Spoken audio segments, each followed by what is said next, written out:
எதிர்க்கட்சி தலைவர் திரு எடப்பாடி பழனிசாமியுடைய மிகப்பெரிய பிரச்சனை என்ன தெரியுமா? நேற்று முன்தினம் சட்டப்பேரவையில் பேசும்போது சொல்றார், தயவு செய்து எங்களை காட்டுறீங்களோ இல்லையோ ஆளுநர் காட்டுங்க. ஆளுநர் வராரு போறாரு, அவரை டிவியில் காட்டவே மாட்டேங்கிறீங்களேன்னு ஆளுநருக்கு வரிஞ்சு கட்டி பேசிக்கிட்ட ஒரு இயக்கம் தான் அண்ணா திராவிட முன்னேற்ற கழகம். இதுலேருந்து தெரியுதா இல்லையா அதிமுக பாஜக கூட்டணி உறுதி செய்யப்பட்ட விடுதுன்னு தெரிஞ்சுதா இல்லையா? அது மட்டும் இல்லை, இன்னைக்கு வரைக்கும் ரைடு போயிட்டு இருக்கு. திரு எடப்பாடி பழனிசாமியுடைய உறவினர் வீட்டில் இன்கம் டேக்ஸ் ரைடு போயிட்டு இருக்கு. நிச்சயமாக சொல்கின்றேன், சென்ற நாடாளுமன்ற தேர்தலில் 2 பேரும் பிரிஞ்சு வந்தாங்க. ஆனால் இன்ற சட்டமன்ற தேர்தலில் நிச்சயமாக அதிமுக பாஜக ஒன்றாக சேர்ந்து உங்ககிட்ட வருவாங்க. உங்களுக்கு இப்போ வேலை சுலபம். அதே போல் இப்போ வர இருக்கக்கூடிய ஈரோடு கிழக்கு இடைத்தேர்தல், அதில் நாம் போட்டி போட போகிறோம். நம்ம போட்டி போட போகிறோம்னு சொன்னோடனே அதிமுக விலகிட்டாங்க.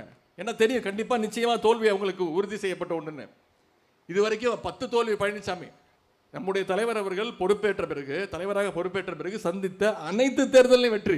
திரு எடப்பாடி பழனிசாமி அவர்கள் சந்தித்த அனைத்து தேர்தலிலும் தோல்வி. அதனால தான் நம்ம தலைவர் அவர்கள் சொன்னார்கள் 10 தோல்வி பழனிசாமி அப்படின்னு. இப்போ ஈரோடு கிழக்கு தேர்தல் முடிஞ்சுன்னா அது 10 தோல்வி பழனிசாமி இல்லை. சட்டமன்ற தேர்தலில் நிச்சயம் 11 தோல்வி பழனிசாமி ஆக போகிறார். நம்முடைய தலைவர் அவர்கள் நமக்கு டார்கெட் கொடுத்துருக்குறாங்க. 200 தொகுதியில் நாம் வெற்றி பெற போவது நிச்சயம்.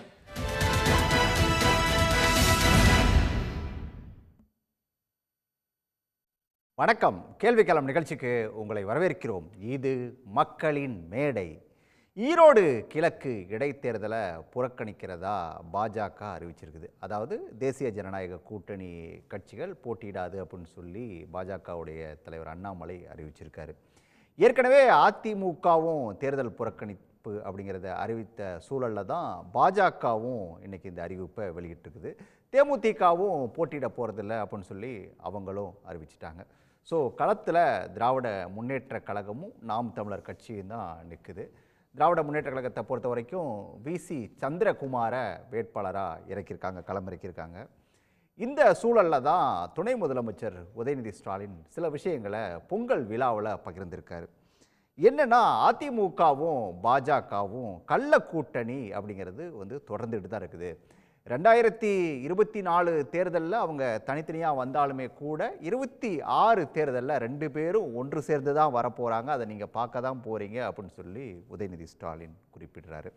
இந்த நேரத்தில் 2 விஷயங்களை கவனிக்கணும்.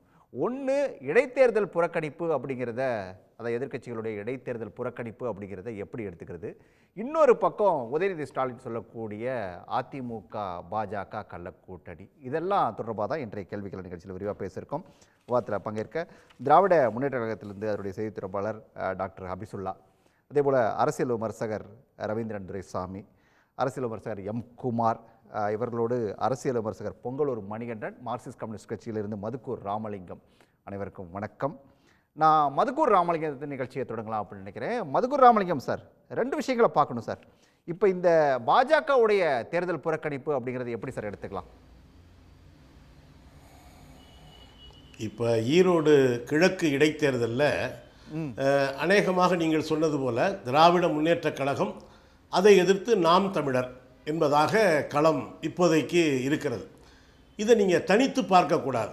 அந்த கட்சியினுடைய, நாம் தமிழர் கட்சியினுடைய ஒருங்கிணைப்பாளர் திரு சீமான் அவர்களுடைய அருவருக்கத்தக்க அழுக்கான பேச்சு, அதற்கான ஆதாரத்தை நான் தருவேன் என்று பாஜக தலைவர் அண்ணாமலை முட்டு கொடுப்பது, அந்த தந்தை பெரியார் அவர்கள் குறித்த ஆதாரமற்ற அவதூறுகள் குறித்து கூட அதிமுக கண்டிப்பதாக சொல்லியிருந்தாலும் கூட, அப்போ திராவிட முன்னேற்ற கழகம் போலவோ மற்ற திராவிடர் கழகம் போலவோ, ஏன் அநேகமாக எல்லா கட்சிகளும் அதை எதிர்த்திருக்கின்றன. அதை ஏதோ ஒரு வகையிலே கண்டும் காணாமலும் அதிமுக இருப்பது. இந்த நிலையில்தான் நீங்கள் திரு ரஜினிகாந்த் அவர்களை சந்தித்த பிறகு திராவிட இயக்கத்தின் மீது, திராவிட கருத்தியலின் மீது சீமான் தொடுக்கிற அந்த ஒரு என்ன சொல்வது, ஒரு எந்த ஆதாரமும் இல்லாத, உண்மை கலப்பில்லாத குற்றச்சாட்டுகள், அதையே பரபரப்பாக்குவது, ஊடகங்களிலே செய்தியாக்குவது, இது ஒரு புறம். 2வது, நேற்று சட்டமன்றத்தில் மரியாதைக்குரிய நம்முடைய துணை முதல்வர் அவர்கள் சொல்லியிருப்பது போல, ஆளுநர் இந்த தமிழ்நாட்டு மக்களை, தமிழ்நாட்டினுடைய சட்டப்பேரவையை, தமிழ்தாய் வாழ்த்தை அவமதிக்கிறார், வெளிநடப்பு செய்கிறார், திட்டமிட்டே வந்திருக்கிறார். தேசிய கீதம் அடுத்து நாம் பாடத்தான் போகிறோம். அதுதான் சட்டமன்றத்தினுடைய மரபு. தமிழ்த்தாய் வாழ்த்து, அதற்கடுத்து தேசிய கீதம். அதற்குள்ளாகவே வந்த 3 நிமிடத்துக்குள்ளேயே அவர் வெளிநடப்பு செய்வதாக அறிவிக்கிறார். அவரை கூட வலிமையான வார்த்தைகளிலே அதிமுக கண்டிக்கவில்லை. நேற்று தமிழக சட்டப்பேரவையில் 2 விவாதங்கள். ஒன்று, இந்த யுஜிசி என்கிற பெயரில் நம்முடைய தமிழக பல்கலைக்கழகங்களை ஒட்டுமொத்தமாக ஒன்றிய அரசினுடைய கட்டுப்பாட்டுக்குள்ளே கொண்டு போகிற முயற்சி. இரண்டாவது, திமுகவுக்கும் அதிமுகவுக்கும் இடையில் ஒரு காரசாரமான விவாதம் நடைபெற்றிருக்கிறது. எது குறித்துன்னா, ஏன் நீட் தேர்விலிருந்து தமிழகத்திற்கு விலக்கு அளிக்கப்படவில்லை என்கிற இதில் இவர்கள் ஒன்றிய அரசு தான் அதற்கு நீட் தேர்விலிருந்து விலக்கு அளிக்க முடியும். ஒன்றிய அரசின் மீது குற்றம் சாட்டுவதை விட எதிர்க்கட்சி தலைவர் திரு எடப்பாடி பழனிசாமி அவர்கள் திமுக அரசை குறை சொல்வதிலே தான்.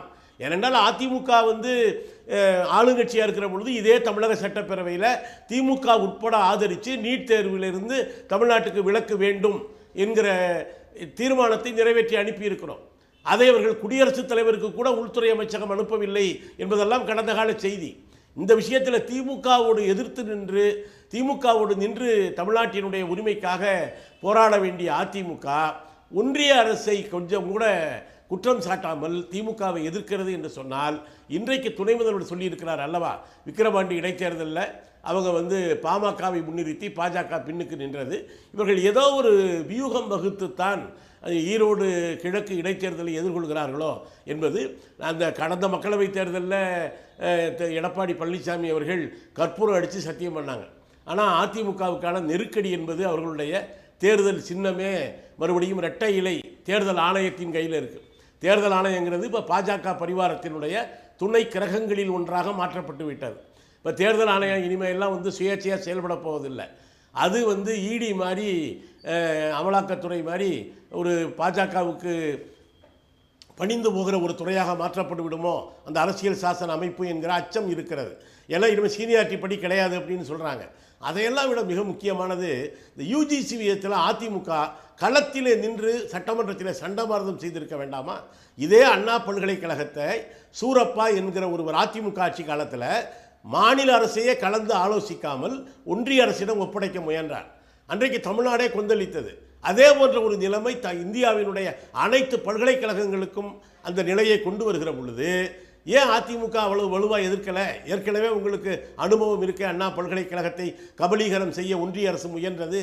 எனவே இதையெல்லாம் வைத்துத்தான் நம்முடைய துணை முதல்வர் திரு உதயநிதி அவர்கள் இந்த கள்ளக்கூட்டணி என்கிற வார்த்தையை பயன்படுத்தி இருப்பாரோ என்று நான் நினைக்கிறேன். இவர்கள் ஏதோ ஒரு களத்தை அங்கே ஈரோடு கிழக்கு தொகுதியில் உருவாக்க முயற்சிக்கிறார்கள். ஆனால் நிச்சயமாக இந்த எந்த மாதிரியான வந்தாலும் அது ஈரோடு கிழக்கில் மட்டுமல்ல, அடுத்து வருகிற சட்டமன்ற தேர்தலிலும் கூட அது பலிக்கப் போவதில்லை என்பதைத்தான் நம்ம சுட்டிக்காட்ட வேண்டியிருக்கு. இதில் ஒன்று மட்டும் நான் சொல்றேன், கொங்கு பகுதி பொதுவாக என்ன சொல்லுவாங்கன்னா, திமுகவை விட பாஜகவுக்கும் அதிமுகவுக்கும். சரி, வரேன் மணிகண்டன், உங்ககிட்ட தான் தேர்தல் புறக்கணிப்பு, அதாவது சட்டமன்ற தேர்தல் நெருங்கக்கூடிய சூழலில் இந்த இடைத்தேர்தல் புறக்கணிப்பு அப்படிங்கிறத எப்படி எடுத்துக்கிறது அப்படிங்கிறது ஒன்று. ரெண்டாவது, உதயநிதி ஸ்டாலின் வச்ச குற்றச்சாட்டை எப்படி பார்க்குறீங்க? அந்த கள்ள கூட்டணி தொடருது அப்படிங்கிற குற்றச்சாட்டை எப்படி பார்க்குறீங்க? ஏன்னா அதிமுக புறக்கணிப்புன்னு அறிவிக்குது, உடனே அடுத்தது பாஜகவும் அதே நிலைப்பாட்டை எடுத்துருக்குது. எப்படி எடுத்துக்கிறது இதை? நீங்கள் அதிமுக கூட்டணி வைக்க வேண்டும் என்று நினைத்திருந்தால் அது வெளிப்படையான கூட்டணியை வைக்கலாமுங்க. கள்ள கூட்டணி அவசியமே இல்லை. தேவர்களுடைய வசதிக்காக அப்படி பேசுறாங்க. இப்ப திமுக அணியில் இருக்கிற கட்சிகள் கூட அது பொருந்தா கூட்டணியா இருக்குது. இப்ப சைலண்டா இருப்பாங்க. 2026ல சேர்ந்து ஒண்ணா தான் வர போறாங்கன்னு தானே சொல்றாரு. இல்ல, அதே மாதிரி தான் சார், அதே மாதிரி தான் திமுக கூட இன்னைக்கு பொருந்தா கூட்டணியாக எல்லாமே ஆதரிக்கிறாங்க. 26ல வெளியே வருவாங்க நான் சொல்றேன். இப்ப நீங்க கே பாலகிருஷ்ணன் என்ன சொன்னாருங்க, அறிவிக்கப்படாத அவசர நிலைன்னு சொன்னாரு. இப்ப மாநில செயலாளர் இருக்கக்கூடிய ஐயா பே சண்முகம் என்ன சொன்னாருங்க, அதாவது பொற்கால ஆட்சி நடத்துறதாக நினைக்கிறாங்கன்னு சிரிக்கிறார். அப்போ இந்த மாதிரி கூட்டணி வைத்துக்கொண்டு பொருந்தாத வார்த்தைகளை பேசுகிற அவர்கள் 26ல வெளிவரணும் வாய்ப்பு இருக்குங்க. அப்போ அது மாதிரி தான் இதுவுமே. அப்போ ஒரு கட்சியை ஒப்பிட்டு பேசுவதற்கு முன்பாக உண்மையில் மனசாட்சியோடு பேச வேண்டும். அதிமுக பாஜகவிலிருந்து வெளியே வந்தவரும் கூட பாஜகங்கிற பூச்சாண்டியை காட்டிக்கொண்டு கூட்டணி கட்சிகளை தன்வயப்படுத்தி தன்னுடைய கட்சிகளை ஒரு அடமானம் வைத்துக் கொண்டு கட்சிகளை எல்லாம் கூட்டணி வைத்துக் கொண்டு அவர்களோடு இணைந்து இந்த நாட்டில் மீண்டும் மீண்டும் ஆட்சிக்கு எல்லாம் நம்புகிறது கூட்டணி கட்சிகளே தோற்கடிப்பாங்க. குறிப்பாக திரு வேல்முருகன் என்ன சொல்றாங்க, RSS பின்பலம் கொண்ட அதிகாரிகள் கொண்ட ஆட்சிங்கிறார். அப்ப RSS பின்பலம் யாருங்க? இப்போ பாஜக ஆதரவு பெற்ற RSS அதிகாரிகள் கொண்ட ஆட்சி தான் திமுக ஆட்சிங்கிறார். இப்போ எப்படி இப்போ நீங்க டெல்லியில் வந்து யாரையும் வாழக்கூடாது என்று பாஜக நினைக்கிறதோ அதே போல தான் தமிழ்நாட்டில் திமுக நினைக்குதுங்க. இப்போ இடைத்தேர்தல் சொன்னீங்க, இடைத்தேர்தலில் அதிமுக புறக்கணித்தது சால சேர்ந்ததுதான், மிக சரியான நடவடிக்கை. ஏன்னா இந்த தேர்தலே தேவையில்லைங்க, 14 மாதம் இருக்குது. உண்மையை சொன்னால் எல்லா கட்சியும் புறக்கணிச்சு போறாங்க, நாம் தமிழ் உட்பட எல்லோருமே தேர்தலை புறக்கணித்து அங்க போட்டி இல்லாமல் தேர்வு செய்வதுதான் நல்லதும் கூட. மக்களுக்கும் சிரமம் இல்லை, யாருக்கும் சிரமம் இல்லை. ஆனா கடந்த காலத்தில் பார்த்தோம்ங்க, திமுக ஈரோடு கிழக்கு தேர்தல் நடத்திய விதத்தை பார்த்தோம். ஜனநாயகத்தை குளிதோண்டி புதைத்து பட்டி பார்மா உருவாக்கி ஒண்ணு வேண்டாம் சார். இன்னைக்கு பாருங்க 130 MLA திமுகவில் வீடு வீடா போய் உட்கார்றாங்க, மந்திரி பூரா தெருவா போறாங்க. அப்போ நீங்க செஞ்ச 4 ஆண்டு கால சாதனை நம்பி இருந்தால் வீட்டில் உட்கார்ந்து கொண்டு வெற்றி பெற இல்லைங்களா? அந்த நம்பிக்கை இருக்கா திமுகவுக்கு? நிச்சயமே கிடையாதுங்க. அவங்களோட பிரச்சார வியூகம் சார், அவங்க எப்படி பிரச்சாரம் பண்ணணும்னு சொல்லிட்டு நீங்க சொல்ல வேண்டியது இல்லைல்ல. ஒரு தேர்தல்னு வந்தா போய் களத்துல போய் வந்து மக்களை சந்திக்க வேண்டியதுதான், ஓட்டு கேட்க வேண்டியதுதான், இதுதானே நடைமுறை. ஏற்கனவே சார் நீங்க எதிர்க்கட்சிகள் வாக்காளர்களை சந்திப்பதற்கே விடாமல் பணத்தை கொடுத்து பட்டி பார்மை உருவாக்கி மக்களை அடைத்து வைத்து 3 வேளைக்கு பணம் கொடுத்து 3 வேளைக்கு உணவை கொடுத்து ஒரு உலகத்திலே இதுவரைக்கும் வரலாற்றில் இல்லாத ஒரு நடைமுறையை திமுக உருவாக்கியதுங்க. திருமங்கலம் பார்மலாவை தோற்கடித்து ஈரோடு கிழக்கு பார்மலா. எனவே இது ஜனநாயகத்திற்கு எந்த விதத்தில் சரியான்னு சொல்லி மார்க்சிஸ்ட் கம்யூனிஸ்ட் கட்சி ஆனால் சொல்லணுங்க. மதுக்கூரனை மனசாட்சியோ சொல்லுங்க. ஒன்றும் இல்லை, கம்யூனிஸ்ட் கட்சி தோழர்கள் விழுப்புரம் மாநாட்டத்தில் மிக தெளிவாக சொன்னாங்க. அதிமுக காலத்துல விலைக்கு சொன்னாங்க. அதிமுக காலத்துல ஏடிஎம்கே இல்ல அதிமுக ஆட்சி காலத்துல நீங்க தேர்தல் பிரச்சாரத்துக்கே போகாம வீட்டுல உட்கார்ந்து தான் பிரச்சாரம் பண்ணீங்களா? சாத்தான்குளம் ஃபார்முலா என்னன்னு தெரியாதா? ஆர்கே நகர் ஃபார்முலா என்னன்னு தெரியாதா? நீங்க எப்படி இடைத்தேர்தல் சந்திச்சீங்க? சரினா இப்ப அதே ஃபார்முலாவை திமுகவும் செய்யதென்றால் அதிமுக ஆட்சியில் இல்ல. அப்ப திமுக ஆட்சியில் இருக்கிற நீங்க தான் திராவிட மாடல் ஆட்சி, இந்தியாவுக்கு முன்மாதிரி ஆட்சி. நீங்க தானே செய்யணும். வீட்டு பிரச்சாரத்துக்கே போகாம ஜனநாயகத்தை 100% பின்பற்றி நடக்கக்கூடிய முறையை நீ பின்பற்றலாமே. அப்ப நீங்க அங்க பண்ணது நாங்களும் பண்ணோம்னு சொன்னா அதை நீங்களும் ஆதரித்தா இது எந்த மாதிரியான அரசியல் சார் இது? அதாவது கடந்த காலத்துல சொன்ன ஒரு சொன்னா நேத்து பண்ணலாங்க, அது எல்லாம் முறை இல்ல அண்ணா ராமலிங்கண்ணா. கடந்த காலத்தில் அதிமுக தவறு செய்திருந்தால் அதிமுக ஆட்சி பறிவாக விட்டது, திமுக ஆட்சி இருக்கிறது. என்னென்ன தவறுகளை அதிமுக செய்ததோ நீங்கள் செய்யாமல் மிக சரியாக 100% செய்யுங்க. கம்யூனிஸ்ட் கட்சிகள் பாராட்டுற மாதிரி திமுக ஆட்சி இருந்தால் நாம் மகிழ்ச்சி அடைவோம். ஆனால் கம்யூனிஸ்ட் கட்சிகளே மிக கடுமையாக திமுக ஆட்சியை அவசர நிலை நாட்களில் நிலவை போல இன்றைக்கு நடந்து கொண்டிருக்கு பேசுறாங்க இல்லைங்களா? அப்போ இந்த ஆட்சி பொற்கால ஆட்சின்னு ஐயா ஸ்டாலின் சொல்றாரு. பொற்கால ஆட்சின்னு சொல்லி சிரிக்கிறார் கம்யூனிஸ்ட் கட்சியுடைய மாநில செயலாளர் சண்முகம் அவர்கள். அப்போ எந்த விதமான நாகரிகம், எந்த விதமான சரி நீங்க சொல்லுங்க, மனசாட்சியோடு சொல்லுங்க. பொதுவுடைமை கட்சி இந்த ஆட்சியில் எந்த தவறும் இல்லை, 100% ஜனநாயகத்தை பின்பற்றி நடக்குன்னு சொல்லுங்க. கம்யூனிஸ்ட் கட்சி மேடையில் பேசி போட்டு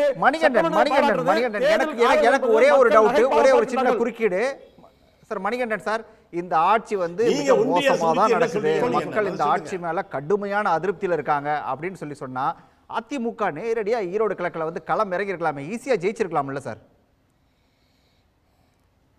சரி சார், பெண்ணாகரம் இடைத்தேர்தலில் திமுக ஆட்சி இருக்கிற போது இதே மாதிரி அதிமுக டெபாசிட் நடந்ததுங்க. அன்றைக்கு திமுக மிகப்பெரிய வெற்றியப்பட்டது. அப்ப ஐயா கருணாநிதி சொன்னாங்க ஆட்சி கிடைத்த மதிப்பீடு அடுத்த வரக்கூடிய தேர்தல் வெற்றி பெறும் சொன்னாங்க. அடுத்து வந்த பொது தேர்தல் அதே தகுதியில திமுக மாபெரும் தோல்வி, அதிமுக வெற்றி, ஆட்சியை பிடிச்சேன்னு சொல்லுவீங்க. அதுவல்ல, இடைத்தேர்தல் என்பது முழுக்க ஜனநாயகத்தை முறைகேடாக பயன்படுத்தி அதிகாரத்தை பயன்படுத்தி திமுக நிச்சயமாக வெற்றி பெறும். இந்த தேர்தலில் நிச்சயமாக காலம்தான் விரயம். தொண்டர்களுடைய உழைப்பு, பொருளாதார செலவு அனைத்தும் வீண். எனவேதான் இந்த தேர்தலை மிக சரியாக அதிமுக புறக்கணிக்குதுங்க. ரைட், அபிசுல்லா உங்ககிட்ட தான். இந்த தேர்தல்னால எந்த யூஸுமே இல்லை. இடைத்தேர்தலே தேவையில்லை என்பது எல்லா விஷயங்களையும் பயன்படுத்தி அதிகார பலத்தை பயன்படுத்தி பண பலத்தை பயன்படுத்தி ஈஸியா ஜெயிச்சிரும், அதனால தான் நாங்கள் புறக்கணிச்சிட்டோம் அப்படின்னு சொல்லிட்டு அதிமுகவும் அதே விஷயத்தை தான் சொல்றாங்க. பாஜக அண்ணாமலையும் கிட்டத்தட்ட அதே விஷயத்தான் சொல்றாரு. எப்படி பார்க்குது திமுக இந்த விஷயத்தை? முதல்ல பொங்கலூர் மணிகண்டனுடைய 2 கமெண்ட்ஸுக்கு மட்டும் நான் பதில் சொல்லிடுறேன். சொன்னார் வீட்டிலேயே உட்காந்துட்டு ஜெயிக்க வேண்டியதானே அப்படின்றது. இல்லை, அந்த மனநிலையில் இருக்கிறவங்களுக்கு நான் என்ன பதில் சொல்கிறதுன்னு புரியல. 2001 வாணியம்பாடி, அச்சிரப்பாக்கம், சைதாப்பேட்டை சட்டமன்ற தொகுதிக்கு அன்னைக்கு முதலமைச்சராக இருந்த ஜெயலலிதா அம்மையார் எத்தனை தடவை பிரச்சாரத்துக்கு வந்தாருன்னு கேளுங்க.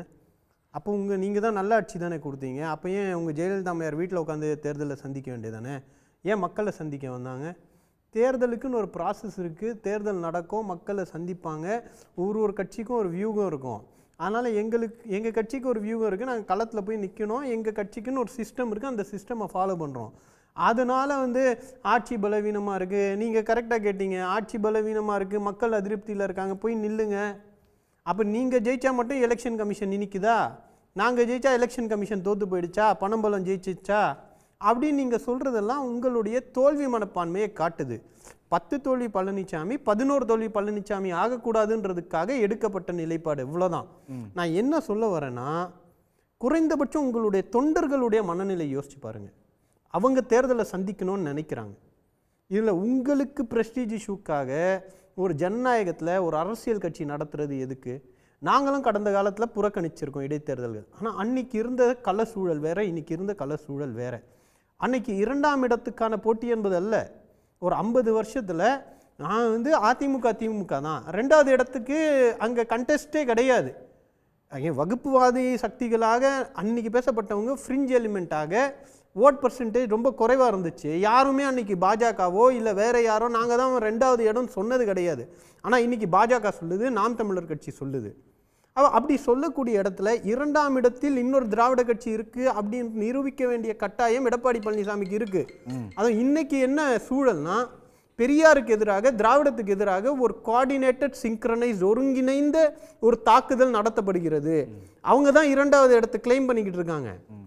நீங்கள் மற்ற இடைத்தேர்தலையும் விக்கிரவாண்டியை கூட விட்டுருங்க. இன்னைக்கு இருக்கக்கூடிய இந்த இடைத்தேர்தல் ரொம்ப முக்கியமான இடைத்தேர்தல். அதுவும் பெரியார் மண்ணில். ஏன்னா பெரியாருக்கு எதிராக பேசிக்கிட்டு 2 பேரும் கோஆர்டினேட்டடா, சீமான் சொல்கிறாரு என்கிட்ட ஆதாரம் இருக்குது, அந்த ஆதாரத்தை கொடுனா என்கிட்ட இல்லைன்றாரு, பாஜக என்கிட்ட ஆதாரம் இருக்குது அப்படிங்குது. அப்போ இது ஆர்எஸ்எஸ் பாஜகவுடைய டிசைன்.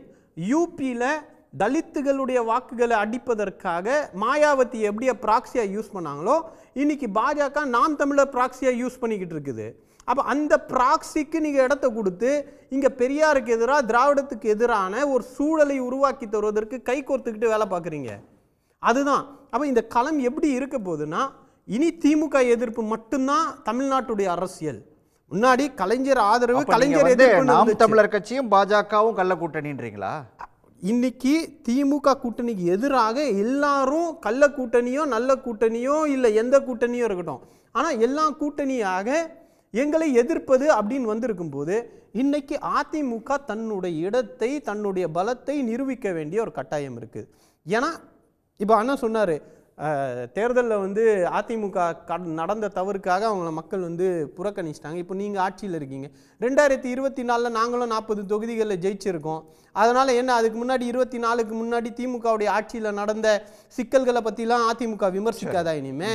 அப்போ அதுவும் இதுவும் நிலைப்பாடு கிடையாது. இன்னைக்கு பொலிட்டிக்கல் சிச்சுவேஷன், அரசியல் சூழல் என்பது 2ஆம் இடம் யார் என்பதற்காக இருக்கும்போது அந்த போட்டியிலேயே நான் கலந்துக்க மாட்டேன் அப்படின்னு சொல்லக்கூடியது அதிமுக தொண்டர்களை, அதுவும் 1 வருஷம்தான் தேர்தலுக்கு இருக்குது, அந்த நேரத்தில் வெற்றியோ தோல்வியோ உங்களுடைய பலத்தை நிரூபிக்க வேண்டிய ஒரு கட்டாயம் இருக்குது. நீங்கள் அதெல்லாம் விட்டுட்டு அவள் என்ன எலெக்ஷன் கமிஷன் மேலேயோ இல்லை பணத்தின் மேலேயோ இப்போ நீங்கள் பழிய போட்டு பிரயோஜனம் கிடையாது. சரி, இடைத்தேர்தலில் நாங்கள் பண்ணணும் அப்படின்னா 40 தொகுதி தோத்ததுக்கு என்ன காரணத்தை சொல்ல போகிறீங்க? இப்போ தானே தோத்தீங்க. நீங்கள் பலமான கூட்டணி, ஒரு கண்டெஸ்டட் ஓட் பர்சன்டேஜ்னு ஒன்று சொல்லுவாங்க செஃபாலஜியில். நீங்கள் போட்டியிட்ட தொகுதிகளின் எண்ணிக்கையில் அடிப்படையில் எத்தனை சதவீத வாக்கு, 22 தொகுதிகளில் போட்டியிட்டு நீங்கள் வாங்கின வாக்கும் 36 தொகுதிகளில் போட்டியிட்டு 32 தொகுதிகளில் போட்டியிட்டு வாங்கின வாக்கையும் ஒரு கணக்கில் போட்டு 1% அதிகமாகிடுச்சு அப்படின்னு சொல்கிறது அது ஒரு பெரிய ஏமாற்று வேலை. அந்த மாதிரி தொடர்ந்து அதிமுக தொண்டர்களை ஏமாத்திக்கிட்டு ஒரே கேள்வி, பழிய மாற்றி போடாதீங்க. வந்தர மணிகண்டன் சரி கேளுங்க ஏதோ கேட்க வந்தீங்க, கேட்டுருங்க. ஹபிசுல்லா ஹபி ஒன்றும் இல்லை. இப்போ நீங்கள் ஏற்கனவே ஆர்கே நகர்லையும் புதுக்கோட்டையிலுமே தேர்தல் ஏன் புறக்கணிச்சிங்க? இதே காரணம் சொன்னீங்க. தேர்தலில் பொருந்துமா? ஆர்கே நகர்ல நாங்க தேர்தலில் போட்டிட்டோம். ஒரு முறை இல்ல ஒரு முறை போட்டிட்டு 15000 வாக்கு. அதுக்கு முன்னாடி அதுதான் நான் சொல்றேன். புதுக்கோட்டை ரெண்டுமே ஐயா கலைஞர் கருணாநிதி அவர்கள் நான் பேசுறதுக்குலாம் அதுல விளக்கத்தை கொடுத்துட்டேன். என்ன சொன்னோம், பொங்கலூர் மணிகண்டன் முழுசா கேளுங்க. இல்ல, நீங்க இல்ல, டிபேட்ல நீங்க உட்காந்துக்கிட்டே நான் பேசின இல்ல, கருத்தை கேட்காம திரும்ப அது ஒரு கேள்வியா கேட்டு ஒரு 2 நிமிஷம் வீணடிக்க வேணாம். அன்னைக்கு இருந்த சூழலும் இன்னைக்கு இருந்த சூழலும் வேற. சரி, பேசுங்க. 2வது இடம் நீங்க கிடையாதுன்னு 2 பேர் கிளைம் பண்றாங்க. பேசுங்க. அதுக்காகவது நிக்கணும். இங்க பெரியாருக்கு எதிரா ஒரு ஒரு ஒரு அது ஒரு பிம்பம், அதை உடைக்க வந்திருக்கோம். 2 கட்சிகள் இன்னைக்கு ஒருங்கிணைந்து வேலை பார்த்துக்கிட்டு இருக்குது. இல்ல அதுக்கு பெரியார் எதிரா மண் நிக்க தமிழ்நாட்டு வேண்டிய மண் தனியா இல்லைங்க, எதிர்க்கட்சின்ற பொறுப்பு மொத்தமாவே உங்களுக்கு எல்லாம் இருக்கு. ஒரே மண் தான். எல்லா மண்ணிலையும் அதிமுக நிக்குங்க. என்னங்க நீங்க பேசி முடிங்க. எல்லா மண்ணிலையும் நிக்குமா? சரி, வரேன். இல்ல, அதான் ஆனா நிக்கலையே. எல்லா மண்ணிலையும் நிக்கும். ஆனா விக்கிரவாண்டியில நிக்காது, ஈரோடு கிழக்குல நிக்காது. கேட்டா ஆர்கே நகர் புறக்கணிப்பை பத்தி பேசுவாங்க. அதுக்கு தான் நான் விளக்கத்தை கொடுத்துட்டேன். சரி, அன்னைக்கு ஒரு 2வது சக்தியாக அந்த சூழல் வேற, இந்த சூழல் வேற. அந்த சூழல் வேற. Right. இப்போ 200 இடத்தை நோக்கி நாங்க ஒரு இலக்கு வச்சு பயணித்துக் கொண்டிருக்கின்றோம். எங்களுடைய துணை முதல்வர் சொல்வதை போல நலத்திட்டங்களை நம்பி, மக்களை நம்பி நாங்க போய்கிட்டு இருக்கிறோம். அதுக்கு எதிராக ஒரு அணியை அமைக்க முடியாம பொங்கலூர் மணிகண்டன் என்ன சொன்னாரு, கம்யூனிஸ்டுகள் இப்படி பேசிக்கிட்டு இருக்காங்க, இவங்க அப்படி பேசிக்கிட்டு இருக்காங்க.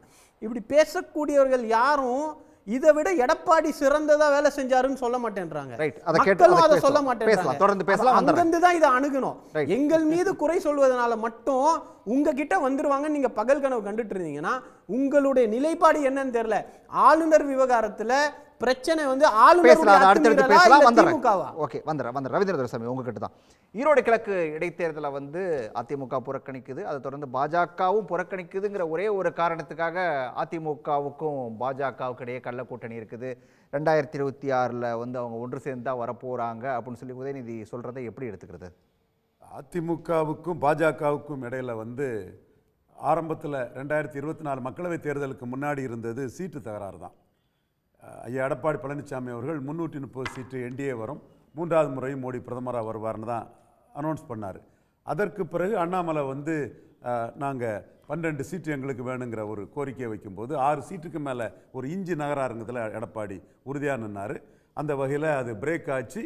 அது டெல்லியில் பேச்சுவார்த்தைகள் நடந்து இங்கேயும் மறைமுக பேச்சுவார்த்தைகள் நடந்தாலும் கூட அந்த சீட்டு தகராறு முடிவாகனால தான் அது பிரேக் ஆச்சு. பிரேக் ஆகும்போது அண்ணாமலையோட சில அரசியல் நடவடிக்கைகளில் ஜெயக்குமார் போன்றவர்களும் எடப்பாடி போன்றவர்களும் 26லும் பாஜகவுடன் கூட்டணி கிடையாதுங்கிறத அவங்க டிக்ளேர் பண்ணாங்க. டிக்ளேர் பண்ணவங்க அதுக்கு பிறகு நேற்று கூட ரூபாயின் மதிப்பு டாலரோடு ஒப்பிடும்போது அதில் பாதாளத்தில் இந்தியாவின் பொருளாதாரம் போயிட்டுங்கிறத அவங்கள அபிஷியல் ஆர்கன்லேயும் அபிஷியல் தொலைக்காட்சியிலையும் அவங்க இது பண்ணுறாங்க.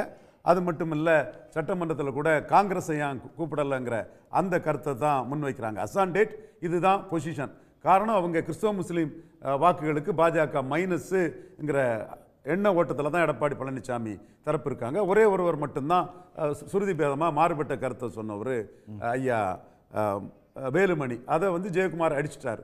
ஸோ அவங்க நிலைப்பாடு அசான் டேட் கூட்டணி இல்லை, பாஜகவோட கூட்டணி இல்லை, மற்ற கூட்டணியை நாங்கள் உறுதி பண்ணுவோங்கிறதான் அவங்க நிலைப்பாடு. ஆனால் அவங்க இடைத்தேர்தலில் போட்டியிடாதது ஹபீஸ் சொன்ன மாதிரி ஒரு இந்துத்துவா தமிழ் தேசியம் 2 கருத்தியல்கள் ஒரு கட்டத்தில் 1.1% ஜெயலலிதா அம்மையார் இருக்கும்போது இருந்த தமிழ் தேசியமும் 2.7% ஜெயலலிதா அம்மையார் இருக்கும்போது இருந்த இந்துத்துவாவும் தமிழிசை அவ்வளோ ஓட்டு தான் 2 எடுத்தாங்க. அவங்களால கேண்டிடேட்டே போட முடியல. வட தமிழகத்தில் தமிழிசை அம்மையாரால் கேண்டிடேட் போட முடியாமல் இந்திய ஜனநாயக கட்சிகளுக்கும் தேவநாதனோட அவரோட கட்சிக்கும் 30 சீட்டு 40 சீட்டு கொடுக்கக்கூடிய நிலைமையில தான் அவங்க இருந்தாங்க. இன்னைக்கு அவங்க ஒரு 10% வாக்கை பிடிச்சிட்டாங்க. இவர் ஒரு இண்டிவிஜுவலாட்டே சீமான் ஒரு 8% வாக்கை பிடிச்சி 2 பேருமே தேர்தலுக்கு தேர்தல் ஒரு வளர்ச்சி பாதையை அவங்க எடுத்துக்கிட்டு தான் இருக்கிறாங்க. ஸோ இந்த கட்டத்தில் நாங்கள் தான் மாற்றுங்கிறத நிரூபிக்கக்கூடிய அளவுக்கு 35% வாக்கு பலம் எடுத்த விக்கிரவாண்டியில் அதிமுக நின்று இருக்கணும். அதிமுக பொறுத்தளவில் 35% விக்கிரவாண்டிங்கிறது அதாவது விழுப்புரத்துக்குள்ளே விக்கிரவாண்டி செக்ஷனில் நல்ல ஓட்டு தான். அவங்க சூழல் காரணமாட்டு நிற்கல. அந்த இடத்துக்குள்ளே இந்திய அலையன்ஸ் வெர்சஸ் என்டிஏங்கிற ஒரு தோற்றத்துக்குள்ளே 29% என்டிஏ எடுத்தது. இப்போ என்டிஏயும் இங்கே நிற்காத காரணம் என்னென்னா, அங்கே பலமான பாமக இருந்தாங்க. அவங்களுக்கு ஒரு சமூக இது இருந்தது. ஒரு 10.5 கொங்கு பெல்ட் தானே. நான் என்டிஏ நிற்காததுக்கு சரி, ஓகே. என்டிஏக்கு டாக்டர் ராமதாஸ் இருந்தார், பலமானவராக இருந்தார். 10.5ங்கிற ஒரு இஷ்யூவை ஒரு வெப்பனை எடுத்து சொல்லும்போது அதற்கு மற்றவங்க எதிர்கொள்ள முடியாது, எப்படி இதை எதிர்கொள்ளங்கிறதுல பலரும் அதை அச்சப்படக்கூடிய ஒரு சூழ்நிலை அங்கே இருந்தது. இங்கே என்டிஏ பொறுத்தவரையில் 8% தான் அவங்க மெயின்டைன் பண்ணியிருக்கிறாங்க. பாமக நின்னாங்க 8 தான் கிடச்சிருக்குன்னு சொல்லும்போது 18% ஆவரேஜாக எடுத்தவங்க 8% ஒரு சூழல் வரும்போது இதில் உள்கட்சி தேசிய கட்சிகள் எப்படி இருக்குன்னு தெரியும் உங்களுக்கு. ஐயா மூப்பனார்னா வாழப்பாடியிலிருந்து ஒவ்வொருத்தரும் என்ன பண்ணுவாங்கங்கிறதும், இங்கே அண்ணாமலை இருந்தால் அவர் காலம் எப்படி வாருவாங்கங்கிறதும், ஆர்கே நகரில் தமிழிசை அம்மையாரை எப்படி வீழ்த்தணுங்கிறதுக்காக இலகணேசன், பொன் ராதாகிருஷ்ணன், கச்ராஜா இவங்கெல்லாம் எப்படி செயல்பட்டாங்கங்கிறதும் ஒரு தேசிய கட்சிகளுடைய தன்மை எப்படி இருக்குங்கிறது நமக்கு தெளிவாக தெரியும். அந்த சூழ்நிலையில் அவங்க என்டிஏ இன்டாக்டாக வச்சுருக்கோம், என்டிஏயே நிக்கலன்னு முடிவெடுத்திருக்காங்க. அதிமுகவின் முடிவுக்கு நான் என்ன காரணம்னு பார்க்குறோம்னா, கடந்த சட்டமன்ற இடைத்தேர்தலுக்கு முன்னாடி 38% வாக்கு பலத்தில் இவர் தமாகவை சேர்ந்தவர் ரெட்டேல சின்னத்தில் நின்று இருந்தார். அவங்க இடைத்தேர்தலில் 25% பலமாட்டு குறைஞ்சாங்க. ஒரு 13% இடைத்தேர்தல் அதிரடி, அவங்க சொல்கிறதெல்லாம் உண்மைதான், இடைத்தேர்தல் அந்த அதிரடி தான் நடக்கும், அதில் குறைஞ்சாங்க. இப்போ அவங்க பொது தேர்தலில் ஈரோடு கிழக்கு செக்மெண்ட்டில் ஒரு 22% வாக்கு தான் எடுத்திருக்கிறாங்க. ஸோ 38 இருந்தவங்க 25 வந்துட்டாங்க இடைத்தேர்தல் ஹீட்டில். அப்போ 22 இருக்கும்போது இதை அவங்க எதிர்கொண்டா ஆளுங்கட்சியை சேர்ந்தவங்க, குறிப்பாக அதிமுகவில் ஒரு ஆர்கனைசராக இருந்த செந்தில் பாலாஜி போன்றவங்க, அவங்க நுணுக்கமாக என்ன பார்ப்பாங்கன்னா, அந்த 22ம் எந்தெந்த பூத்தில் கிடச்சிது, அதில் ஒரு 6% நம்ம அவங்களுக்கு கிடைக்க விடாம பண்ணிட்டா டெபாசிட் இழப்புக்கு கொண்டு போயிடலாங்கிற நோக்கத்தில் தான் அவங்க செயல்படுவாங்க. ஸோ இது அவங்களுக்கு ஒரு இக்கட்டு. இந்த இக்கட்டிலிருந்து தங்களை விடுவித்து கொள்ளவும் ஏற்கனவே விக்கிரவாண்டியில் எடுத்திருக்க கூடாது, அப்படி ஒரு நிற்க மாட்டேன்னு ஒரு உரிமை எடுத்ததும் அதனோட முடிவாக இதை கொண்டு போகிறாங்க. இப்படி கொண்டு போகக்கூடிய இவங்க 2 பேரும் எடுத்த முடிவு அப்படிங்கிறது வந்து சீமானுக்கு ஏதாவது வந்து ஒரு பலமாக மாறுமா? சீமானுக்கு அதுதான் பலம். சீமான் வந்து பலரும் இந்த கருத்தியல் பெரியார் விமர்சனம் எல்லாம் பலங்கிறத பலரும் சொல்லக்கூடிய ஒரு கட்டத்தில் என்னோட பார்வை சீமானுக்கு ஒரே பலம் 1.1 இருந்தவர் 8.2 வந்திருக்காருன்னா, கமலஹாசனும் தினகரனும் முன்பு நடந்த விக்கிரவாண்டி நாங்குநேர் இடைத்தேர்தலில் போட்டிட்டு இருக்கணும். கமலஹாசன் பலமான ஒரு செல்வாக்கான ஒரு தலைவர், இவர் தினகரன் வந்து ரெட்டேலையும் உதயசூரியனையும் குக்கரில் வெற்றி பெற்ற ஒரு ஆர்கே நகரில். அப்போ அந்த இமேஜ் உள்ளவங்க, நல்ல வாக்கு பலம் எடுத்தவங்க விக்கிரவாண்டியிலையும் நாங்குநேரிலும் களத்தில் நிற்காதது தான் இன்னைக்கு தினகரனோட பொலிட்டிக்கல் பொசிஷனும் கமலஹாசனோட பொலிட்டிக்கல் பொசிஷனுக்கும் காரணம். உங்களுக்குன்னு ஒரு வேல்யூ இருக்கு, நான் வேல்யூவை குறைச்சி மதிப்பிடலை, ஏறி போக வேண்டிய அந்த வேல்யூ இறங்கி போனதுக்கு காரணம் அவங்க அந்த தேர்தலை விட்டது தான் காரணம். சீமானுக்கு ஒரே பலம், விக்கிரவாண்டினால் நிற்பேன், நாங்குநேர்னால் நிற்பேன், ஈரோடு கிழக்குனால் நிற்பேன், அந்த எல்லா தேர்தலையும் என்ன சிச்சுவேஷன் இருந்தாலோ, வெயிலோ மழையோ சுனாமியோ ஏதோ நான் நிற்பேன், நான் மக்கள் மத்தியில் நிற்கிறேன், மக்கள் இருந்து வந்து 2 விஷயத்தை கவனிக்கணும். அதாவது வந்து பாஜக அதிமுக போட்டியிடாதது கொஞ்சம் இவரோட வாக்கு சதவீதத்தை உயர்த்தும் அப்படின்னு சொல்லி ஒரு பக்கம் சொன்னாலுமே கூட, இந்த சூழல்ல வந்து சீமான் தொடர்ந்து பெரியார் குறித்து சர்ச்சை பேச்சா பேசிட்டு இருக்காரு. நடக்கிறது ஈரோட்டில் தேர்தல், அதனால ஏதாவது மைனஸ் ஆகிறதுக்கு வாய்ப்பு இருக்கா? அவருக்கு மைனஸே பிரச்சனை இல்லை, அவருக்கு நிற்கிறதே தான் திமுகவே அண்ணா திமுக எதுக்குறேன்னு தான் சொல்றாரு. சரி, அந்த இடத்துல சொல்லும்போது திமுக தேர்தலை சரியா நடத்த மாட்டாங்கன்னு சொல்லும்போது அண்ணா திமுக இப்படி தான் நடத்தினாங்கன்னு சொல்றாரு. அப்போ அவர் நிலைப்பாட்டில் அவர் தெளிவாக தான் போயிட்டு இருக்கிறாரு. திமுக வேண்டாம், அண்ணா திமுக வேண்டாங்கிற இதில் உறுதியான நிலைப்பாட்டில் போயிட்டு இருக்கும்போது தான் அவர் இப்போ நீங்க சொல்லக்கூடிய அந்த பெரியாருங்க இஷ்யூவில் வந்து அந்த இஷ்யூக்குள்ள மெரிட் ஆஃப் தி கேஸுக்குள்ள போகல. அவருடைய நோக்கம் என்னன்னா 18% எடுத்து வச்சிருக்கக்கூடிய என்டிஏ வாக்குகள், அண்ணாமலைக்கு ஒரு தலைமை அதுக்கு முக்கிய காரணம், பிரதமர் மோடிங்கிறது முக்கிய காரணம். அந்த வாக்காளர்கள் வந்து திமுக வேண்டாம், அண்ணா திமுக வேண்டாங்கிற எண்ண ஓட்டம் கொண்ட வாக்காளர்களை தன் பக்கம் எடுக்கணுங்கிறது தான் சீமானோட நோக்கம். அப்படிப்பட்ட ஒரு சூழல்ல என்டிஏ கூட அங்கே நின்று இருக்கணும்.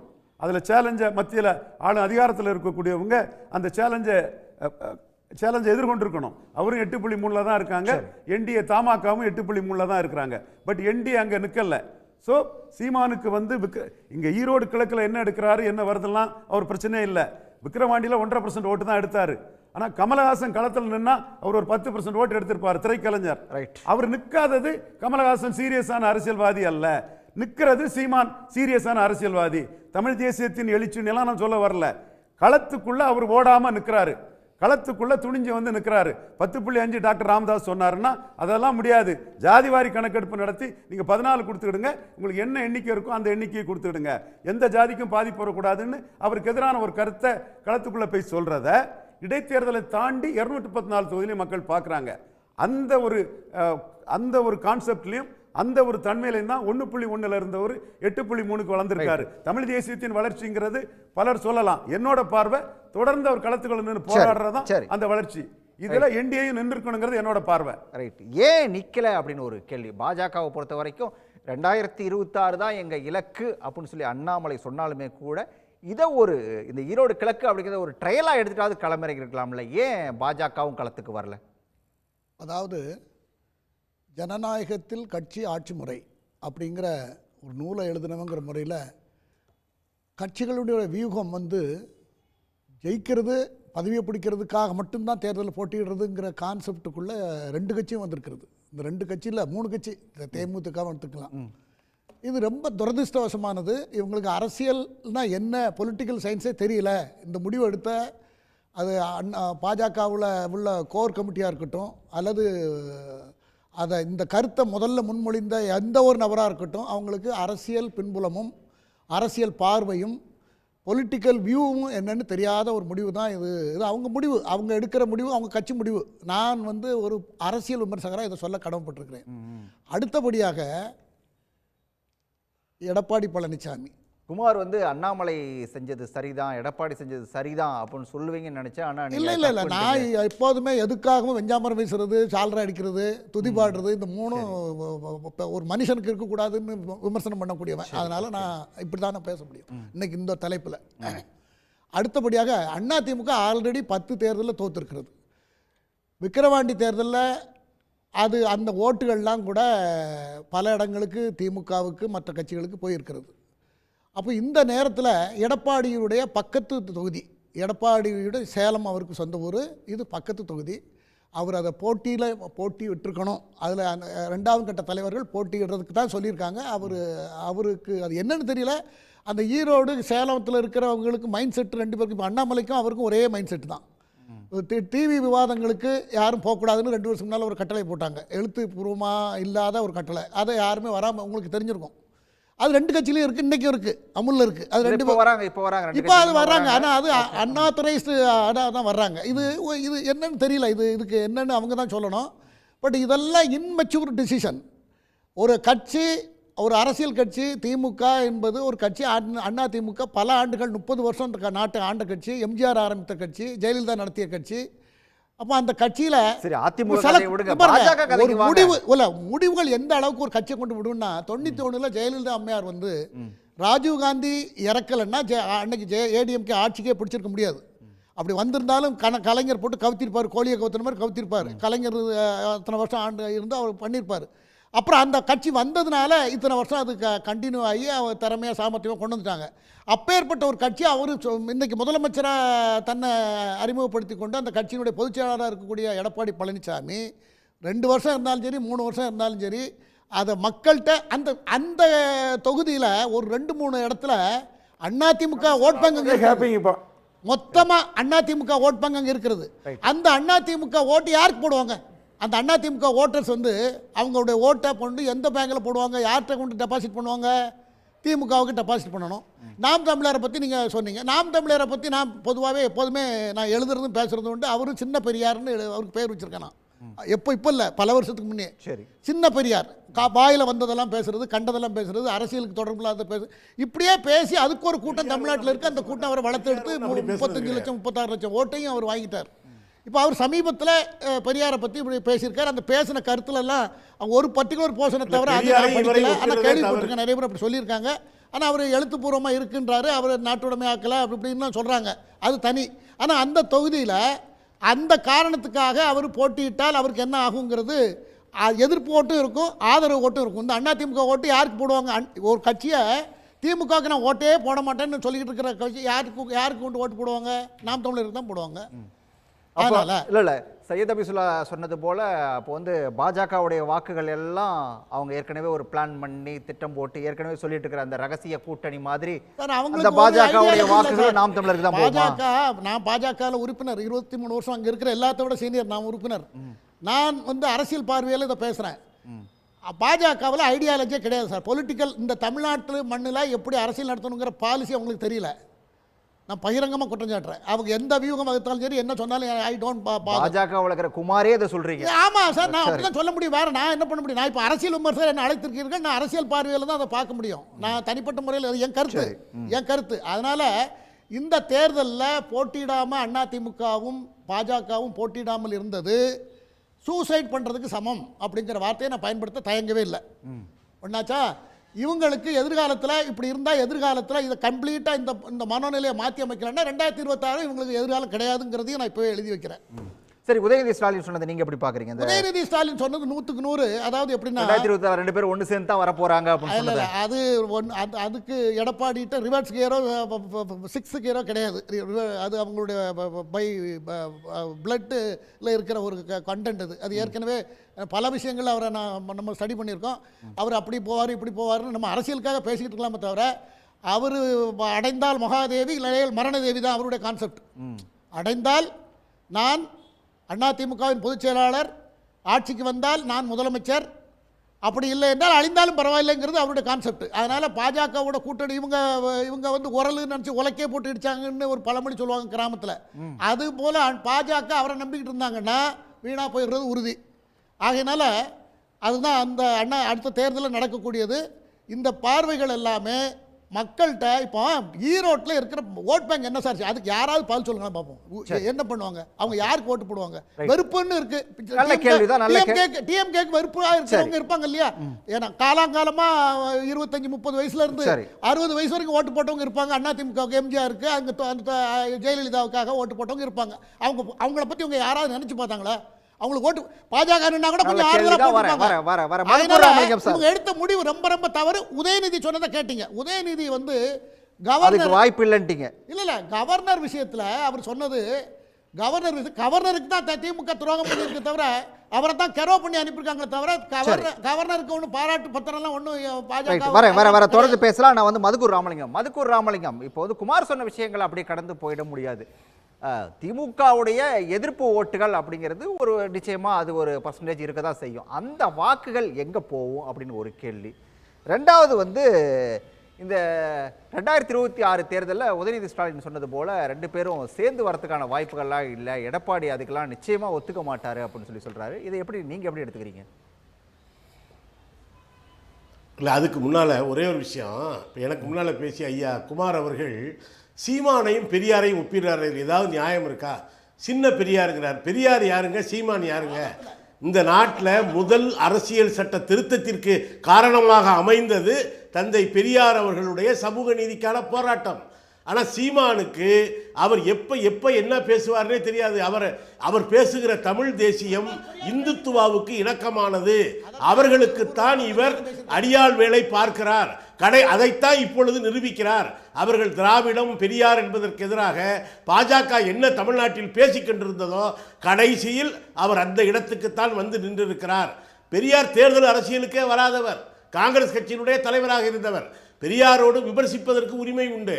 ஆனால் தயவு செய்து சீமான் போன்றவர்களையும் பெரியாரையும் ஒப்பிடாதீங்க. அவருடைய தொண்டு என்பது மிக பெரியது. ஒன்று. ரெண்டாவது, நண்பர் பொங்கலூர் மணிகண்டன் சொல்லும் பொழுது மார்க்சிஸ்ட் கம்யூனிஸ்ட் கட்சியே சொல்லிட்டாங்க. இப்போ எப்படி சீமான் வந்து பெரியார் சொன்னதாக இப்போ குமார் கூட ஜாடமடையாக சொன்னார். உண்மையிலே அதை எடுத்து வெளியிட்டால் யாருக்கு சங்கடம்ங்கிறதுக்குள்ளே நான் போக விரும்பலை. பெரியார் கும்பகோணத்தில் என்ன கண்டஸ்டில் பேசினார் என்பதை நான் உள்ளே போக விரும்பலை. ஒன்று. இதே வேலையைத்தான் தொடர்ந்து இந்த இந்துத்துவவாதிகள் சீமானை போன்றவர்கள் செய்து கொண்டிருக்கிறார்கள். வெட்டியும் ஒட்டியும் மேலே இங்கேயும் வெட்டி ஒட்டி கட்டிங் வேலை பார்க்குறது அது ஒரு பக்கம் இருக்கட்டும். ஆனால் அவர் என்ன சொல்கிறாருன்னா, அறிவிக்கப்படாத அவசர நிலை காலம்னு கே பாலகிருஷ்ணன் சொல்லிட்டாரு, பொற்காலம் நினச்சிக்கிட்டு இருக்காங்கன்னு பி சண்முகம் சொல்லிட்டாரு. ஐயா, இவங்க கூட்டணி கட்சினா என்ன நினைக்கிறாங்கன்னா, எங்களை பொறுத்த வரைக்கும் தோழமை கட்சி. நாங்கள் வந்து திமுக நல்லது செஞ்சால் பாராட்டுறோம். 8 மணி நேர வேளையில் திமுக அரசு கொண்டு வந்த நிலைப்பாட்டை நாங்கள் ஏற்கலை. சாம்சங் போராட்டத்தில் திமுக அரசு மேற்கொண்ட நிலைப்பாட்டை நாங்கள் ஏற்கலை. அதே போல் சில வேலை நியமனங்களை நாங்கள் ஏற்கலை. ஆனால் நீங்கள் அதிமுக என்ன நினைக்கிதுன்னா, வேளாண் திருத்த சட்டத்தை நாடாளுமன்றத்தில் ஆதரிப்பாங்க, குடியுரிமை சட்டத்தை ஆதரிப்பாங்க. கேட்டால் நாங்கள் என்னங்க பண்ணுறது, எங்கள் கூட்டணி தர்மம் எங்களை தடுத்துச்சு. இங்கே இருக்கிற அண்டர்ஸ்டாண்டிங் என்பது வேற. நல்லது செஞ்சால் பாராட்டுவோம், கருத்து முரண்பாடு வந்தால் அதை சுட்டி காட்ட தயங்க மாட்டோம். இதுக்கு பேர் தான் தோழமை என்பது. அவர் சொல்கிறார் இல்லையா, இன்றைக்கு ஈரோடு கிழக்கில் திமுக வேட்பாளராக அறிவிக்கப்பட்டிருக்கிற திரு சந்திரகுமார் தோழர் பாலகிருஷ்ணனையும் சண்முகத்தையும் சந்தித்திருக்கிறார். நாங்கள் அந்த தேர்தலிலே திமுகவுக்கு எங்களுடைய ஆதரவை தெரிவித்திருக்கிறோம். நாங்கள் முரண்படுகிற விஷயத்திலே சுட்டி காட்டுகிறோம், அதே நேரத்தில் உடன்படுகிற விஷயத்திலே ஒத்து நிற்கிறோம். இதுதான். ஆனால் உங்களை மாதிரி இந்த தமிழ்நாட்டினுடைய நலனுக்காக பாஜக துரோகம் செய்த பொழுதெல்லாம் கூட்டணி என்கிற பெயரில் நீங்கள் கூட இருந்தீர்கள். பிறகு அதற்காக மண்டியிட்டு பாவ மன்னிப்பு கேட்டீர்கள். அப்படி ஒரு நிலைப்பாட்டை மார்க்சிஸ்ட் கம்யூனிஸ்ட் கட்சி ஒருபோதும் எடுக்காது. இப்போ நீங்கள் என்னங்க பெரியாரை எதிர்த்து பெரிய அளவுக்கு பேசி ஒன்றும் அர்த்தமே கிடையாது. அவர் பேசுகிறதில்ல. அவர் அப்படி ஒரு எதிரியை பெரியாருடைய மண்ணில் நீங்கள் இப்போ தமிழ்நாடை கூட ஒத்துக்க வேணாம், ஈரோட்டில் தந்தை பெரியார் பிறந்த இடத்துல சீமானை ஒரு பெரிய ஆளாக காட்டுவதற்கு அதிமுக உதவி செய்கிறது. பாஜக அந்த வேலையை செஞ்சால் உதவி ஒத்துக்கலாம். ஏன்னா பாஜகவுக்காக தான் சீமான் வேலை பார்க்குறாரு. நான் என்ன கேட்குறேன், அதிமுக கொங்கு மண்டலம் ஒரு காலத்தில் எம்ஜிஆர் காலத்தில் ஜெயலலிதா காலத்தில் எங்களுடைய கோட்டைன்னு சொன்னீங்கல்ல, இப்போ ஈரோடு அதனுடைய கொங்கு மண்டலம் தானே, உங்களுக்கு செல்வாக்கான பகுதி தானே, ஏன் ஒதுங்குறீங்க? ஒரு ஃபைட்டை நடத்துங்க போய். இப்போ என்னென்னா ஒரு பக்கம் பாஜக சீமானுக்கு அவரை முன்னிறுத்துது. இவங்க இப்போ நீங்கள் அதிமுகவில் எல்லாரும் தேர்தலை புறக்கணிப்பாங்களா? அதிமுக வாக்கு யாருக்கு போகும்? சீமானுக்கு போகும். கொஞ்சம் ஓரளவு ஒரு பகுதி, சின்ன பகுதி போகும். உடனே அவர் என்ன சண்டை மரணம் பண்ணுவார்? பார்த்தீங்களா, நான் தான் பெரிய சக்தி, அதிமுகவோட பெரிய ஆள். பாஜகவோடு சேர்ந்து அதிமுகவை எடப்பாடி பழனிசாமி கொஞ்சம் கொஞ்சமாக கரைந்து போய் கொண்டிருக்கிறது. அதிமுக போட்டி போடட்டும்.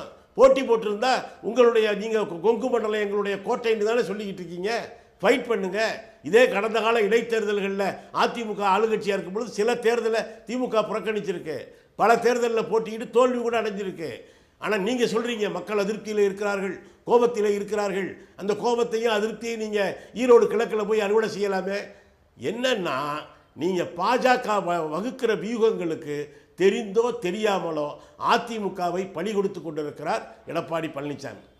அப்படி கடந்த காலத்தில் அதிமுக நேர்மையாக நடத்திவிடவில்லை.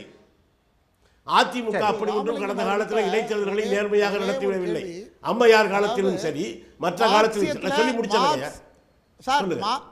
மார்க்சியத்தில் உங்க வாழ்க்கையை அர்ப்பணித்த நீங்கள் இந்த என்ஜாய்மெண்ட் வித்தவுட் ரெஸ்பான்சிபிலிட்டி அப்படிங்கிற ஒரு பெரிய ஒப்பற்ற கோட்பாட்டை சொன்ன பெரியாரை தூக்கி பிடிக்கீங்களே, இது நியாயமா? பெண்களே அனுபவிங்கள், பெண்களே அனுபவிங்கள், ஆனால் பொறுப்பேற்றுக் கொள்ளாதீர்கள். அதனுடைய அர்த்தம்.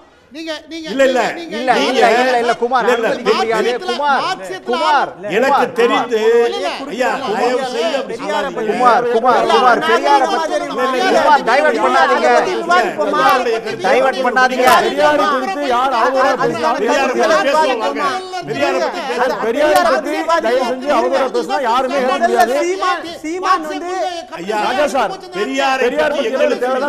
திரும்ப சீமானுக்கு ஆதரவாக தான் வந்திருக்கீங்க.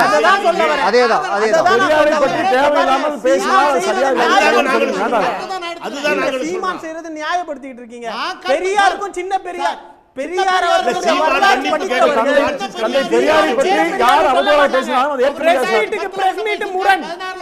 பெரியாருடைய மாறுபட்ட கருத்து நியாயத்தை சொன்னாரு. 2036 குமார் குமார் குமார் குமார் அவர் உயிரோடவே இல்ல.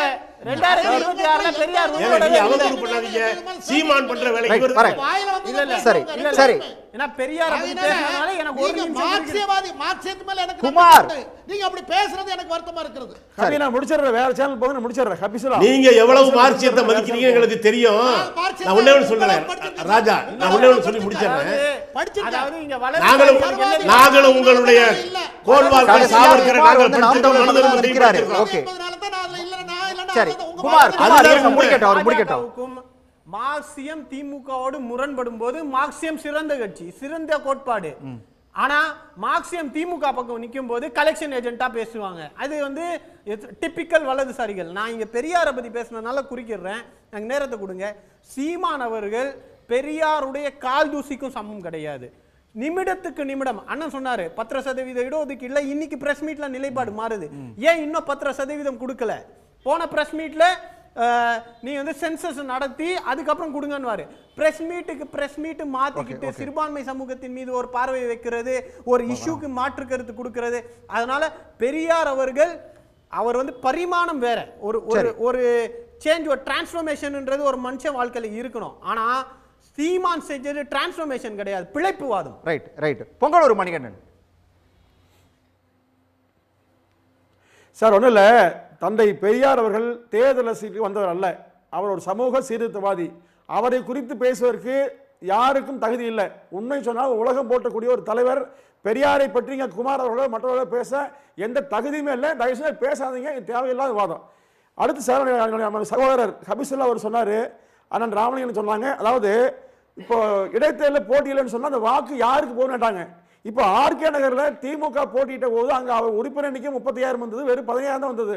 அந்த ஓட்டு எங்கே போச்சுன்னு தெரியல. அதே மாதிரி புதுக்கோட்டையிலும் ஆர்கே நகரிலும் போட்டியிடாத போது திமுக வாக்கு யாருக்கு போச்சோ அதே மாதிரி தான் அதிமுகவுக்கு போகலாமுங்க. அடுத்து நீங்கள் வந்து இப்போ தொடர் தோல்வின்னு சொன்னார் என்னுடைய சகோதரர் ஹபீசுல்லா. அதாவது புரட்சி தலைவர் எம்ஜிஆர் இருக்கிற போது முதலமைச்சர் நாட்காலியே எட்டி பார்க்க முடியாத செஞ்சது அதிமுக.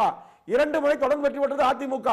7 முறை அதிமுக வென்று ஆட்சி அமர்ந்திருக்கிறது. அப்பெல்லாம் நீங்க தோக்கலையா?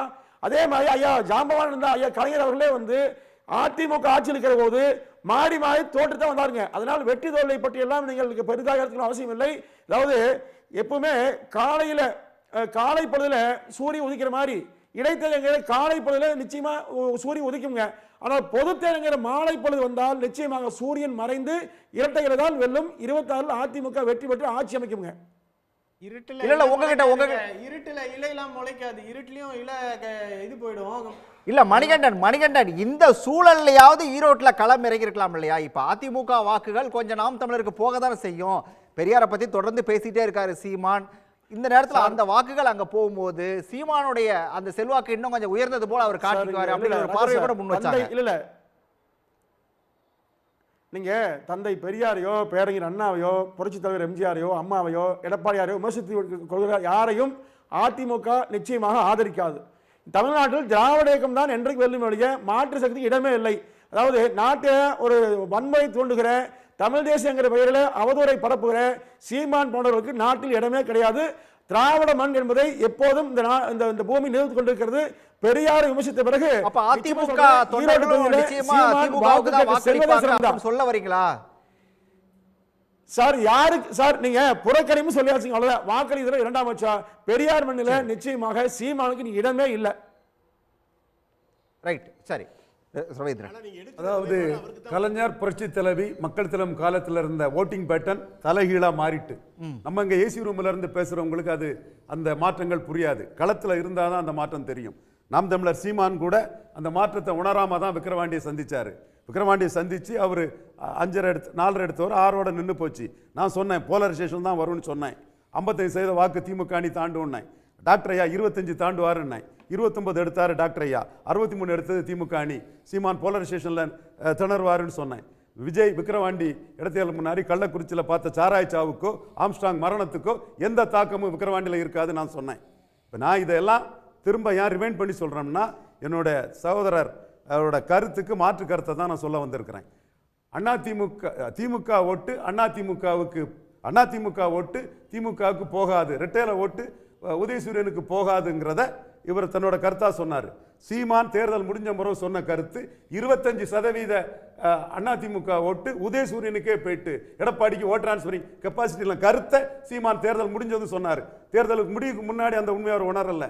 அதிமுகங்களுக்கு வாக்க கேட்டாரு, அந்த போராட்டத்துக்கு போனார். தேர்தல் முடிஞ்ச பிறகுதான் அந்த ஓட்டு அங்கே போயிட்டு. அப்போ ஓட்டிங் பேட்டர்ன் மாறிட்டு விக்கிரவாண்டியில் என்ன நடந்துங்கிற ஓட்டிங் பேட்டர்ன் நான் இன்னும் விலைக்கு சொல்ல முடியும். அதுதான் தமிழகத்தின் இன்றைய களம். கலைஞர் புரட்சி தலைவி மக்கள் தலைவர் இந்த களத்திலிருந்து மாறிட்டு அந்த களம்.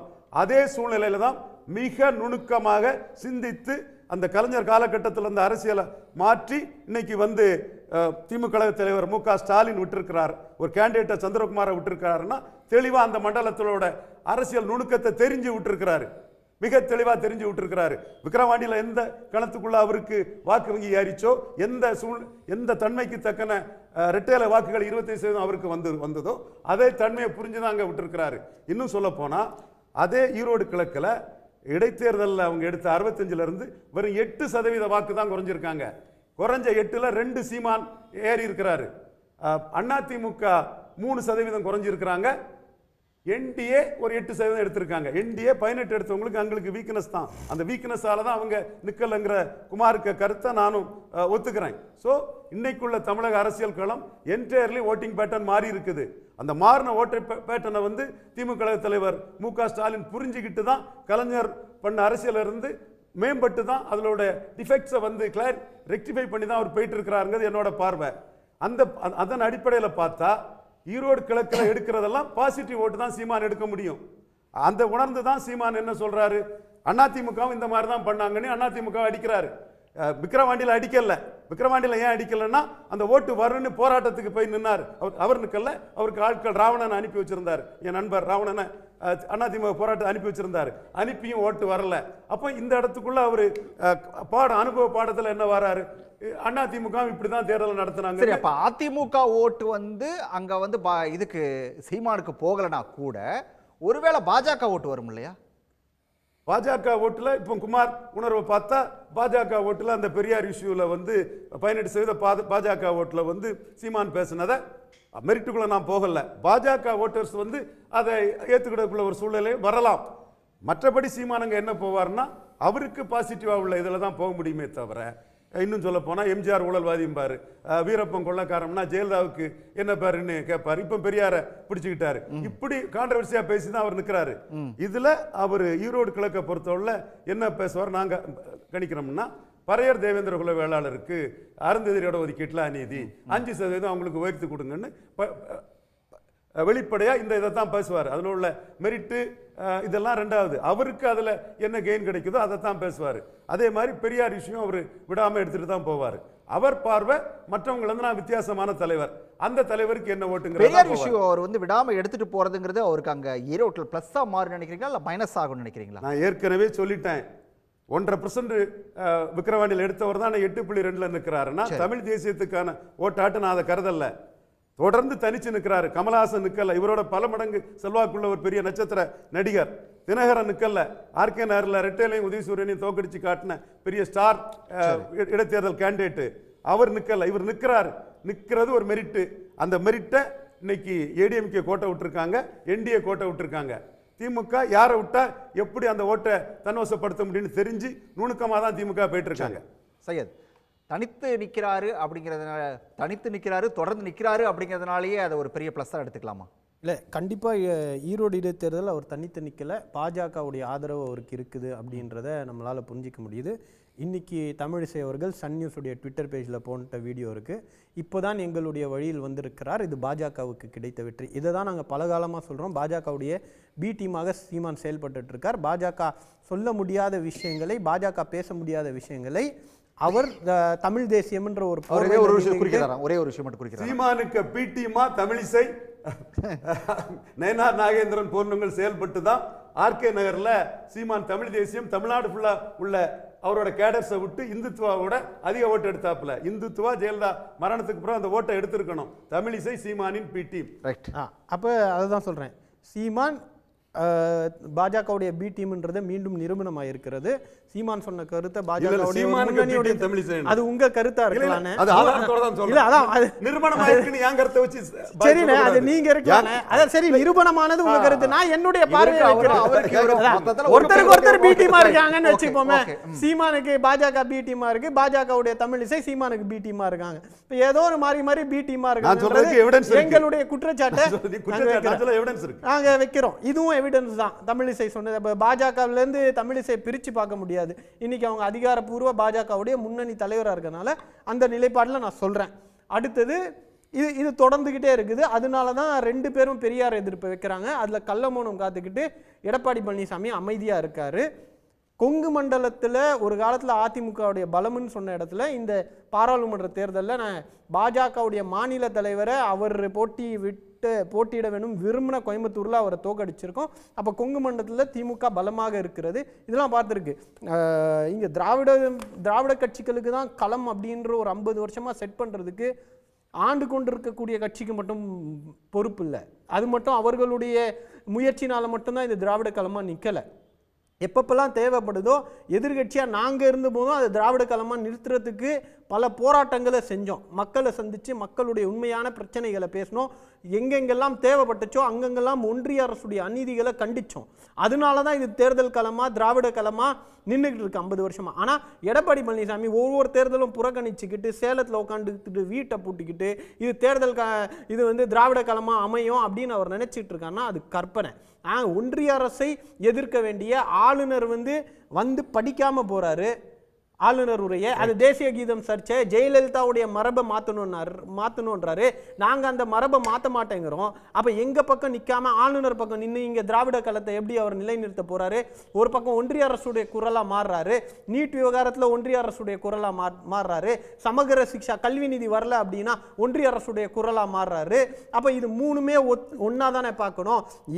அதிமுகவுடைய ஒன்றிய அரசுக்கு எதிரான கள்ள மௌனமும் நாம் தமிழர் கட்சியும் பாஜகவுடைய ஒரே கொள்கை நிலைப்பாடும், இது இரண்டு பேருக்கும் தேர்தலில் நிற்பதற்கு ஒரு அண்டர்ஸ்டாண்டிங் உருவாகக்கூடிய ஒரு சூழல் வந்த பிறகு நான் தேர்தலில் நிற்க மாட்டேன் அப்படின்றதும், இது ஒன்னோடு ஒன்று தேர்தலில் வந்து you have to join the டாட்ஸ்னுவாங்க.